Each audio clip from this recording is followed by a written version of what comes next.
नमस्कार, शाम के 4 बज रहे वक्त हो गया फास्ट एंड फैक्ट्स का। मैं हूं आपके साथ, मैं मानसा मलिक और मेरे साथ हैं अदिति। आइए दिखाते हैं आपको आज की बड़ी खबरें पूरी रिसर्च के साथ। सुप्रीम कोर्ट ने एआईएडीएमके महासचिव शशिकला को 4 साल की सजा सुनाकर उनके तमिलनाडु का सीएम बनने पर ब्रेक लगा दिया है।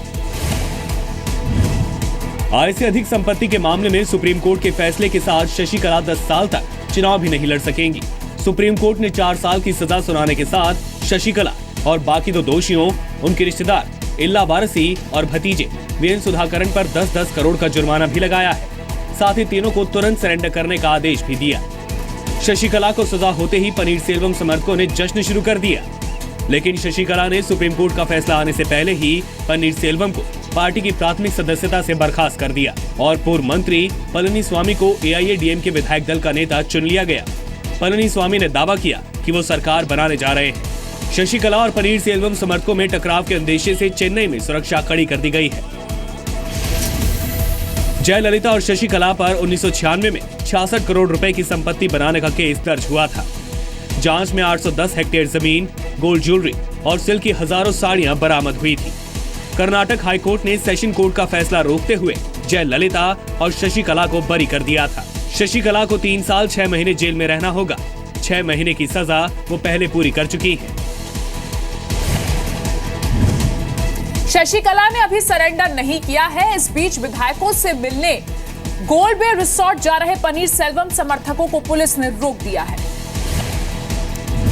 शशिकला को सजा सुनाए जाने के बाद गेंद अब गवर्नर के पाले में है। फैसला पनीरसेल्वम और पलनीस्वामी के बीच होना है। एआईएडीएमके विधायक दल का नेता चुने जाने के बाद पलनीस्वामी ने समर्थन का पत्र गवर्नर विद्यासागर राव को भेज दिया और सरकार बनाने का न्योता देने की मांग की। उधर बीजेपी ने भी फिर कहा कि इस मामले में उसकी कोई भूमिका नहीं है। The center has no role to play. Governor will take a decision based on the situation there, and we don't want BJP has no interest to interfere, and we have no stakes also. दूसरी तरफ पनीरसेल्वम का दावा है कि उनकी सरकार को कोई खतरा नहीं है। फ्लोर पर सारे विधायक उनके साथ होंगे।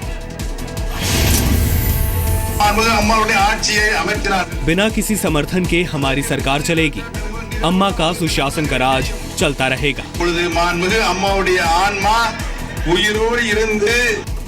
शशिकला समर्थक थम्बी दुरई ने कहा कि सजा के खिलाफ रिव्यू पिटीशन दाखिल की जाएगी। बदले घटनाक्रम में कांग्रेस और डीएमके ने कहा कि राज्यपाल को अब जल्द विधानसभा का सत्र बुलाकर फ्लोर टेस्ट कराना चाहिए।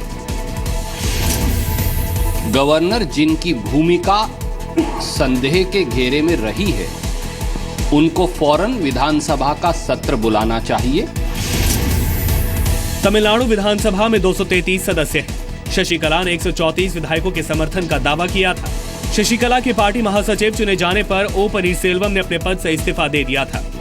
बाद में पनीरसेल्वम ने बगावत की और कहा कि उनसे जबरदस्ती इस्तीफा लिया गया था। शशिकला ने बाद में पनीरसेल्वम को पार्टी के कोषाध्यक्ष पद से हटा दिया था। शशिकला ने पनीरसेल्वम के साथ 4 और बागी नेताओं को भी पार्टी से बाहर कर दिया है। जम्मू कश्मीर के बांदीपुरा में आतंकियों से एनकाउंटर में सेना के 3 जवान शहीद हो गए। एक आतंकी भी मारा गया। एनकाउंटर में सेना के 4 जवान, सीआरपीएफ का एक कमांडेंट और जम्मू कश्मीर पुलिस के 6 जवान घायल हुए हैं। मुठभेड़ सुबह 5:30 बजे शुरू हुई, जब आतंकियों ने सेना के गश्ती दल पर फायरिंग की। इसके बाद सुरक्षा बलों ने भी तगड़ा जवाब दिया। मारा गया आतंकी लश्कर तैयबा का बताया जा रहा है। तकरीबन सॉफ्टवेयर टारगेट है और पाकिस्तान की कोशिश है कि टेररिस्ट के माध्यम से, घुसपैठियों के माध्यम से इस इलाके के ऊपर, फौज के ऊपर ज्यादा से ज्यादा नुकसान किया जाए। रक्षा विशेषज्ञों का ये भी मानना है कि सीमा पार एक बार फिर से सर्जिकल स्ट्राइक की जरूरत है। मैं समझता हूं इसका सख्त जवाब देना चाहिए और सर्जिकल स्ट्राइक की जरूरत है पाकिस्तान पे, और ज्यादा प्रेशर बढ़ाने की जरूरत है। कश्मीर में 3 दिन के भीतर आतंकियों की दूसरी बड़ी मुठभेड़ है। 12 फरवरी को कुलगाम के फ्रसिल में सेना ने 4 आतंकी मार गिराए थे। 2 जवान शहीद हुए थे। 4 फरवरी को सोपोर में सुरक्षा बलों ने 2 आतंकियों को मार गिराया था।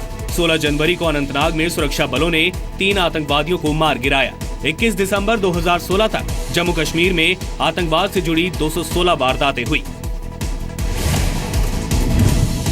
जम्मू कश्मीर में कुलगाम में पिछले रविवार को हुई आतंकियों से एनकाउंटर में भी 2 जवान शहीद हो गए थे।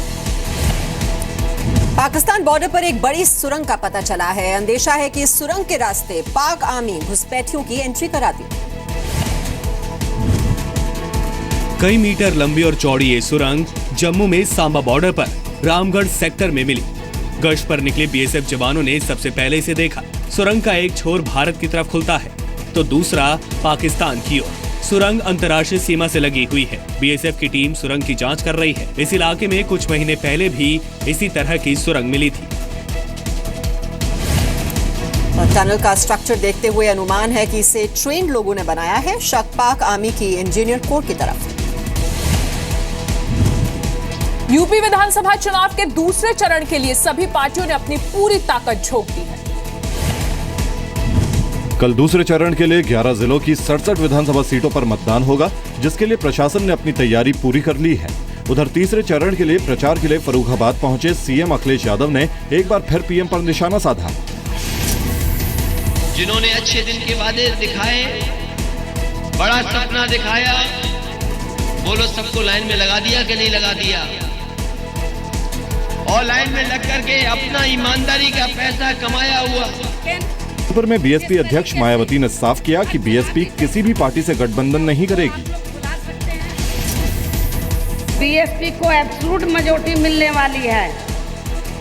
हमें किसी के सहारे की जरूरत नहीं पड़ेगी। अकेले अपने बलबूते पर बीएसपी की सरकार बनने के लिए जा रही है। यूपी की 403 विधानसभा सीट के लिए 11 फरवरी से 8 मार्च के बीच 7 चरणों में चुनाव होने हैं। कल दूसरे चरण के लिए 15 शहरों की 67 विधानसभा सीटों पर मतदान होना है। 2012 में इन 67 सीटों पर समाजवादी पार्टी को 34 सीटें, बीएसपी को 18, बीजेपी को 10, कांग्रेस को 3 और अन्य को 2 सीटें मिली थी। कल के मतदान के साथ यूपी में 140 सीटें लॉक हो जाएंगी। बीजेपी ने दावा किया है कि इनमें से 90 सीटें वही जीत रही है। उत्तराखंड में वोटिंग से पहले बीजेपी उम्मीदवार हरक सिंह रावत पर कोट द्वार में हमला किया गया। आरोप कांग्रेस कार्यकर्ताओं पर है। घटना सोमवार रात की है, जब हरक सिंह रावत कोट द्वार में पैदल जनसंपर्क पर निकले थे। इसी दौरान बीजेपी कार्यकर्ताओं का कांग्रेस उम्मीदवार सुरेंद्र नेगी के समर्थकों से आमना सामना हो गया। चुनावी छीटाकशी पहले हाथापाई और फिर तीखी झड़प में बदल गई। बीजेपी का आरोप है कि कांग्रेस ने रावत पर सुनियोजित हमला किया।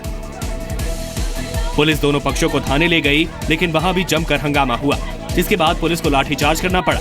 हरक सिंह रावत और नेगी खुद केस दर्ज कराने रात तक थाने में डटे रहे। हरक सिंह रावत उत्तराखंड के पौड़ी की कोट द्वार सीट से बीजेपी टिकट पर चुनाव मैदान में है। हरक सिंह रावत बीजेपी में आने से पहले कांग्रेस की हरीश रावत सरकार में थे। उत्तराखंड की 69 विधानसभा सीटों पर कल मतदान होना है। सिनेमा घरों में राष्ट्रगान के मामले पर सुनवाई करते हुए सुप्रीम कोर्ट ने अपने आदेश पर रोक लगाने और उसे वापस लेने से इनकार कर दिया। सुप्रीम कोर्ट ने साफ किया कि किसी सिनेमा, न्यूज रील या डॉक्यूमेंट्री में राष्ट्रगान का इस्तेमाल किया गया है तो लोगों को खड़े होने की जरूरत नहीं है। सुप्रीम कोर्ट ने यह भी कहा कि सिनेमा घरों में राष्ट्रगान के वक्त लोगों को खड़ा होना पड़ेगा, लेकिन ये जरूरी नहीं कि वे राष्ट्रगान गाएं। भारतीय संविधान में राष्ट्रीय ध्वज और राष्ट्रगान का सम्मान हर नागरिक का मूल कर्तव्य बताया गया है। राष्ट्रगान के अपमान पर prevention of insult to national honour act 1971 के तहत कार्रवाई हो सकती है। राष्ट्रगान को जानबूझकर रोकने या रुकावट डालने पर 3 वर्ष की सजा और जुर्माने का प्रावधान है। केंद्र सरकार ने भी इस मामले में सुप्रीम कोर्ट के आदेश का समर्थन किया है। एरो इंडिया 2017 का आगाज आज बेंगलुरु के यलहंका एयरफोर्स स्टेशन पर हुआ। एरो इंडिया 2017 का उद्घाटन रक्षा मंत्री मनोहर पर्रिकर ने किया। मौके पर आर्मी चीफ बिपिन रावत और एयर चीफ बीएस धनोआ भी थे। 18 फरवरी तक चलने वाले इस शो में 549 कंपनियां हिस्सा ले रही हैं, जिनमें से 270 भारतीय और 279 विदेशी कंपनियां हैं। शो में भारत के तेजस समेत 72 एयरक्राफ्ट हिस्सा ले रहे हैं। इनमें हिंदुस्तान एयरोनॉटिक्स लिमिटेड का बना स्वदेशी बेसिक ट्रेनर एयरक्राफ्ट HTT-40 भी शामिल है। 23 देशों ने अपने रक्षा उत्पादों के स्टॉल्स भी लगाए हैं। So Make in India does not mean we will not get some parts from outside. Make in India means basically you get the thing done in India to a certain level, 40-50%, and be a part of the supply chain. Bharat की तीनों सेनाओं को इस वक्त 100 से ज्यादा तेज रफ्तार विमानों की जरूरत है। अमेरिका के F-16C, P-8A और C-130J विमान भी भारत के बड़े करार की उम्मीद में एयर शो में पहुंचे हैं। अमेरिकी F-16 पहले भी एयर शो में आया था, लेकिन भारत की डील फ्रांस से 36 राफेल पर हुई थी।